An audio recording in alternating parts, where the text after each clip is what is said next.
예, 그럼 이번 시간에는 기대 가능성에 대해서 우리가 살펴보도록 하겠습니다. 자, 기대 가능성이라고 하는 거는 어떤 적법 행위를 할 수 있을 만한 그런 적법 행위에 대한 기대 가능성을 말한다, 이렇게 보면 될 것 같은데, 교환에 보면은 기대 가능성의 의의를 가지고 행위 시의 구체적 사정에 비추어 규범의 요구에 따라 적법 행위로 나갈 것을 기대할 수 있는 경우를 말한다 그랬습니다. 그 기대 가능성이라는 건 무슨 기대 가능성이냐? 불법 행위를 하지 않고 적법 행위로 나갈 수 있는 것을 기대할 수 있겠느냐 하는 걸 우리가 기대 가능성이라고 그래요. 그럼 기대 가능성 이론이라고 하는 건 뭐냐? 그렇게 적법 행위를 기대할 수 있는 경우에 우리가 책임을 물을 수 있는데, 적법 행위로 나갈 것을 기대할 수 없는 경우에는 책임을 인정할 수 없다라고 하는 것을 우리가 기대 가능성 이론이다, 그렇게 여러분들이 보면 될 것 같습니다. 그러니까 우리가 기본적으로 이 기대 가능성이 형법 책임의 어떤 요소로 들어오게 된 거는, 우리가 범죄론 체계를 배울 때 봤지만은 고전적 범죄론 체계와 신고전적 범죄론 체계, 목적적 범죄론 체계, 하빌트의 범죄론 체계를 배웠죠, 여러분들이요. 근데 그때 신고전적 범죄론 체계에서 바로 이 기대 가능성이라고 하는 것이 이제 책임의 요소로서 들어오게 되고 나서 바로 책임 개념이 이제 규범적 책임 개념으로 변화하게 된 겁니다. 자, 그때 이제 관련돼 가지고 여러분들 이렇게 기대 가능성 이론이 들어오게 되는 계기가 된 거는, 거기 교환에 있는 것처럼 19세기 말에 라이네 펜거 사건이라 그래가지고 독일에서 그 마차 사건이 있었죠. 여러분 각주에 이제 그거 관련된 자산가들을 써놨는데, 어떤 마부가 기본적으로 마차를 이끌고 이제 운행을 하는데, 말 자체가 이게 말의 꼬리로 이게 고삐를 갖다 자꾸 감는 습관이 있는 말이었어요. 근데 그 말을 몰고 나가면 그 말을 이제 마차에 달고 나가면은 결국 사고 날 위험성이 있는데, 그런 것을 알고 있었지만은 하루 벌어서 하루 먹는 입장에서는 나갈 수밖에 없었다는 겁니다. 고용주가 나가라 그러면.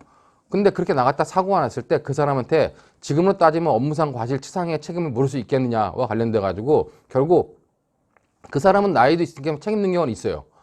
그다음에 그 당시에 이제 심리적 책임 개념에 의하면 심리적 사실관계인 고의 과실이 있냐 할 때, 고의가 있었냐 과실이 있었냐 할 때, 고의나 과실도 충분히 그런 문제가 있는 말이라는 걸 알고 있었기 때문에 고의나 과실도 충분히 인정된다고 하는 겁니다. 그렇다면 심리적 책임 개념에 의하면 책임을 인정해야 되는데, 과연 이 사람한테 책임을 인정할 수 있겠냐고 해가지고 나온 이론이 바로 이 기대 가능성 이론이라는 겁니다. 즉, 그런 사람한테는 적법행위에 대한 기대 가능성이 없다. 즉, 굶어 죽으면서까지 운행을 나가지 말아라 할 수 없기 때문에 그 사람한테 책임을 인정할 수 없다라고 판단하는 것이 이 라이네 펜거 사건이에요.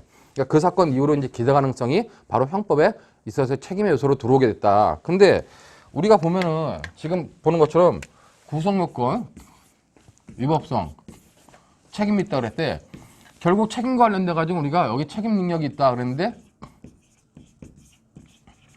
이 책임 능력은 책임을 인정하기 위한 하나의 전제 조건이다, 전제다라고 보는 거죠. 그리고 이제 책임의 요소로서 우리가 뭐 여기 책임 고의가 있다는 견해, 그다음에 이제 주관적 과실범위에서는 주의무 위반이 여기 있다라고 하는 견해들인데, 자, 이런 견해들을 뭐 인정하는 견해도 있고 인정하지 않는 견해가 있지만, 기본적으로 여기에 위법성의 인식이라는 게 여기 있다고 봐요. 그리고 이제 기대 가능성이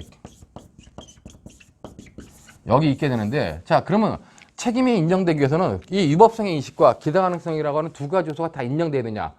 아니면 기본적으로 책임이 인정되기 위해서는 책임 능력과 책임 고의 또는 주관적 주의무 위반과 위법성의 인식만 있으면 되고, 이 기대 가능성이라는 건 당연히 적법행위에 대한 기대 가능성이 있기 때문에 책임을 조각하는, 즉 기대 가능성이 없는 경우에 책임을 조각하는 사유로 봐야 되냐 하는 논쟁이 있게 됩니다. 여러분들 그것이 기대 가능성의 책임 논상의 체계적 지위예요.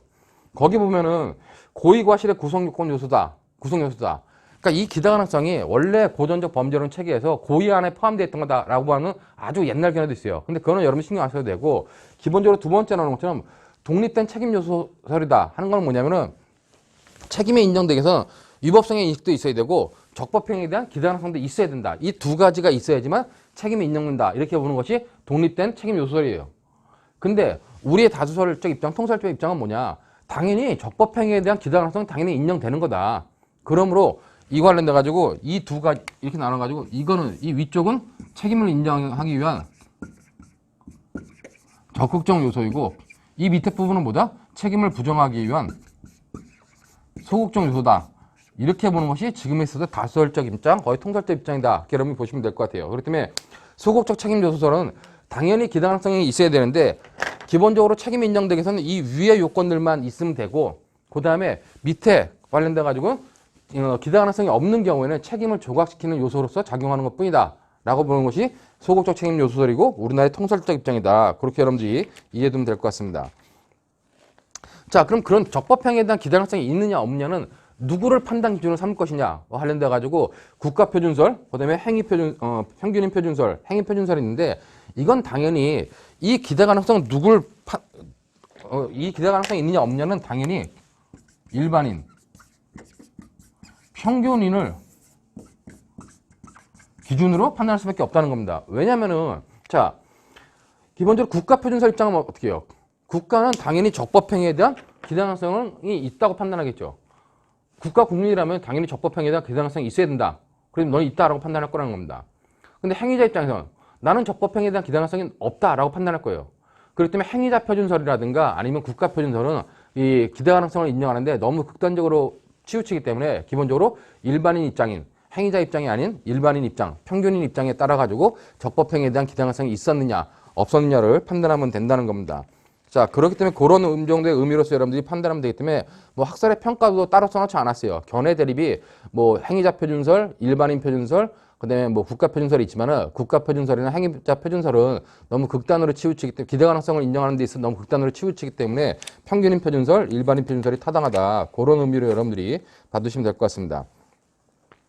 자, 그럼 기대 가능성이 인정되냐, 기대 가능성이 필요하냐 관련돼 가지고 기대 가능성은 당연히 책임이 인정되기 위해서 책임을 부정하기 위한 소극적 요소로서 작용하는데, 그럼 이것이 기대 가능성이 있느냐 없느냐 관련돼 가지고 적용 범위가 고의범과 과실범에 적용되냐 관련돼 가지고 당연히 고의범과 과실범에 모두 적용되는 공통되는 규범적 요소이다. 이렇게 보는 것이 다수결적 입장이에요. 그렇기 때문에 여러분들 거기 보는 것처럼 당연히 적용 범위 관련돼 과실범에서는 당연히 적용되죠. 원래 이 기대 가능성 이론 자체가 과실범의 어떤 책임 조각 사유로 됐던 것이기 때문에 기본적으로 과실범에는 당연히 인정된다. 그리고 이제 고의범에서도 따로 차별해서 취급할 이유가 없기 때문에 고의범에서도 당연히 기대 가능성이 적용된다. 이렇게 보면 될 것 같습니다. 자, 그다음에 뭐 규제 원리다, 제한 원리다라고 하는 이제 뭐 그 새로운 이론들이 있는데, 이거는 여러분들이 크게 신경 안 써도 될 것 같습니다. 이건 뭐냐면은 기대 가능성이라고 하는 것을 제한 원리다, 아니면 뭐 규제 원리다고 하는 것은 기대 가능성이 이 책임 요소가 아니란 얘기예요.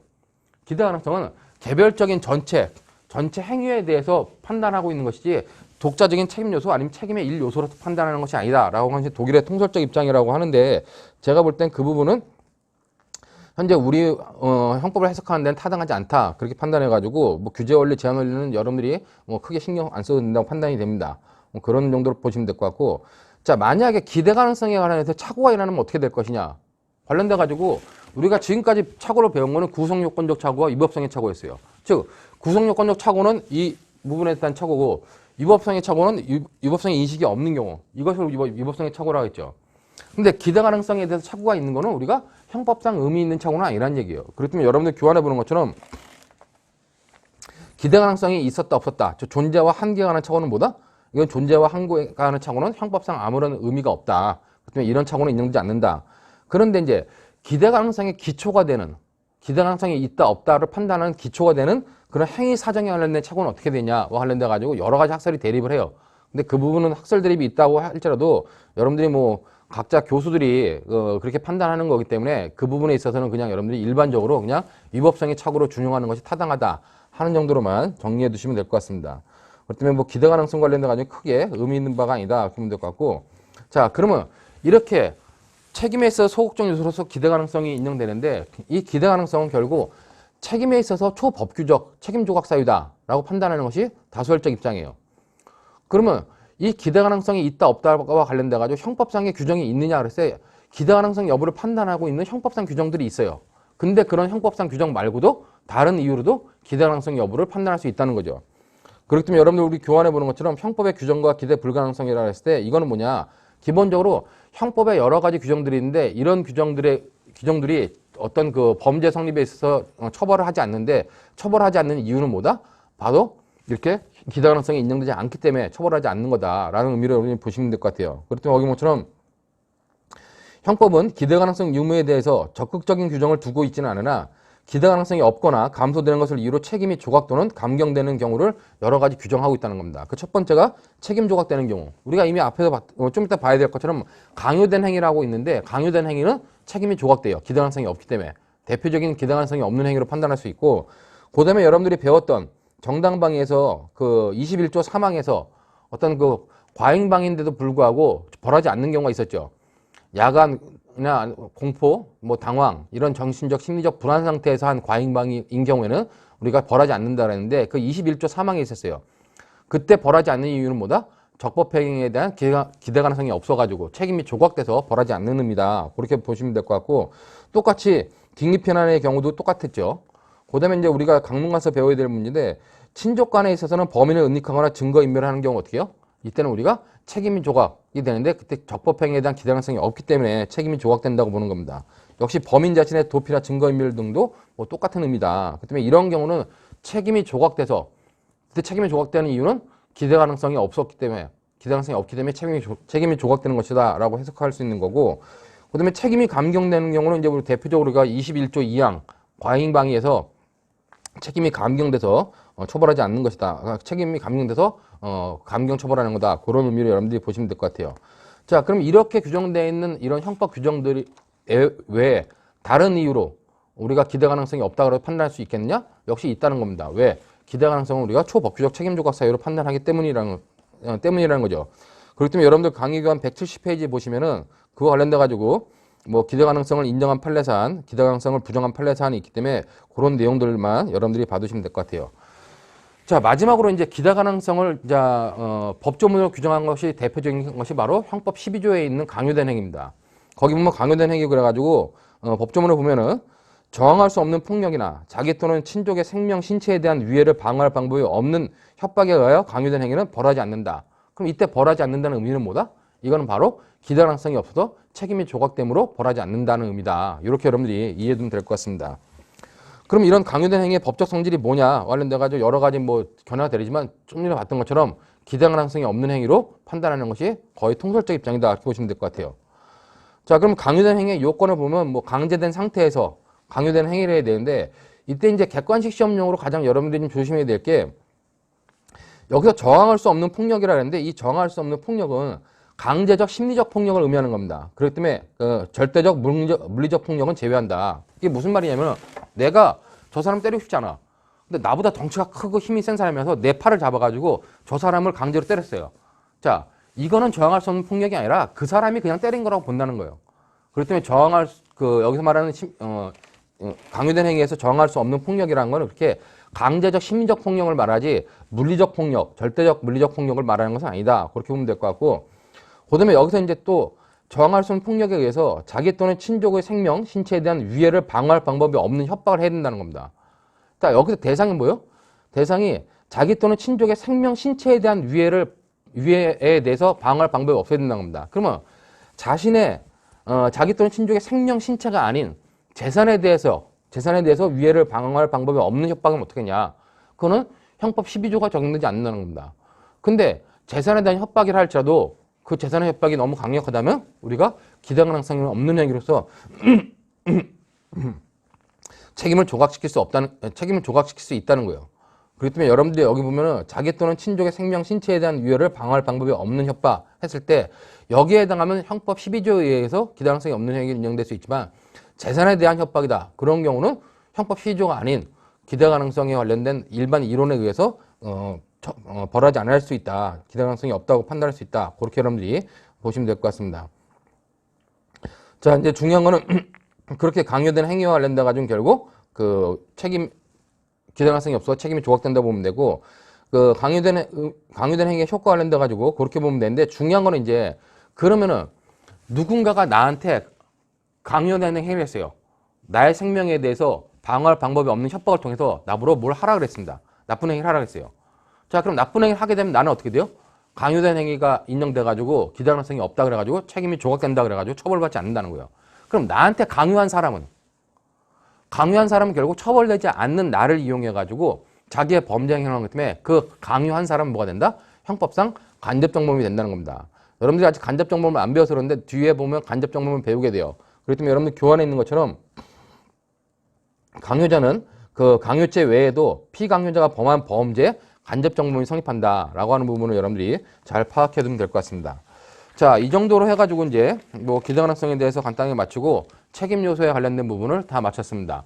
이번 주 강의는 여기서 마치도록 하고 다음 주부터는 바로 미수범에 관련된 부분을 살펴보도록 하겠습니다. 수고하셨습니다.